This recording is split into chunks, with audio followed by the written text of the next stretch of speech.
Ann, thanks for joining us. Well, thank you. We've been here before talking about your program, Giving Care to Caregivers, family members who take care of their older adults, family members, and you have some trainings coming up. We do. We're very fortunate to be able to offer some training for family members. We have a series coming up in April, starting on the 21st, called Putting the Puzzle Together.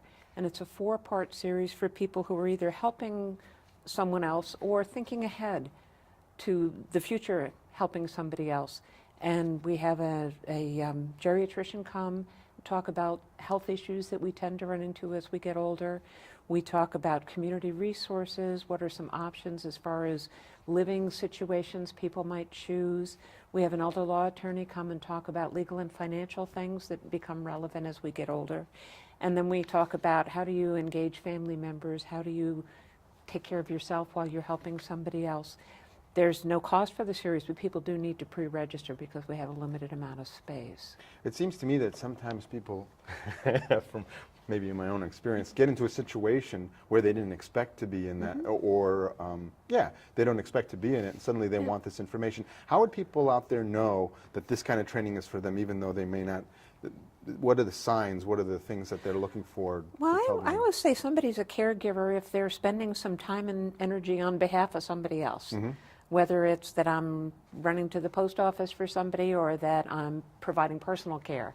If I'm spending that time and energy, and usually if I'm even if I'm only providing a little bit of help, somebody's always on my mind. You know, it's always right there. The more we can think ahead and learn when there's not a crisis going on, the better. So a person doesn't have to have a diagnosis. Oh, no. It's just, this is really a class for people who are kind of planning ahead. And so, no, we're not checking any IDs at the door, but it's really to help people hopefully make some decisions and do some thinking when they have lots of time and options, so that should a crisis arise, they're somewhat prepared. Well, that's the best time to do it. Yeah. What other trainings do you have coming? We're part of a federal grant that the state got to provide the Savvy Caregiver classes. And that's an evidence-based program. It's a 6-session series, 2 hours a week, for people who are taking care of somebody who's got some kind of cognitive loss or dementia. And it really aims at trying to help the caregiver understand what's going on with the person and to try to help them both have a better day. Try to figure out what are some ways we can help this person be involved in things that help them stay focused, and then also maybe in some ways give me as a caregiver a little bit of a break. So that the cognitive disassociation, the cognitive impairment, does that include Alzheimer's? Alzheimer's is the most common cause of dementia. There's lots of other things that can cause it, like little strokes, and probably a third of the people with Parkinson's disease develop some cognitive issues.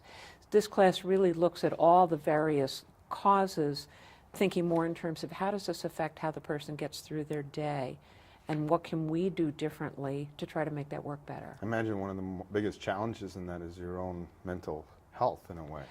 It can be a very frustrating thing to deal with somebody who's got cognitive problems. And what we find with the Savvy Caregiver is not so much that we're not trying to tell people to become more patient, because they're patient enough.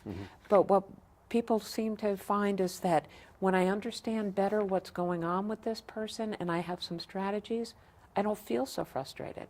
Right. So we're actually, this is a research grant, and we're sending out surveys to people ahead of time, and University of Southern Maine is doing the research piece, and then they're sending out surveys at 5 months and a year after the class to see whether it was helpful, and the feedback has been terrific. Oh, already? People are we've been doing it for a couple years now. Oh. And so people are saying a year later, I still feel better. Oh, okay. It's still going better. So how many years is it?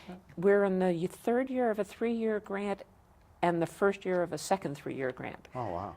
So not only are you doing this testing, but you're going to benefit from it. And and we can really see what works well in Maine.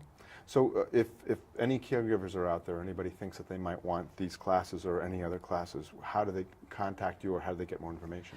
I would suggest they call the Agency on Aging. They can either call us or go to our website, which is SMAAA.org, or they can call the 800 number is 800-427-7411. Great. Well, thank you very much for joining us. Thank you. I hope to help some people out there. I hope so.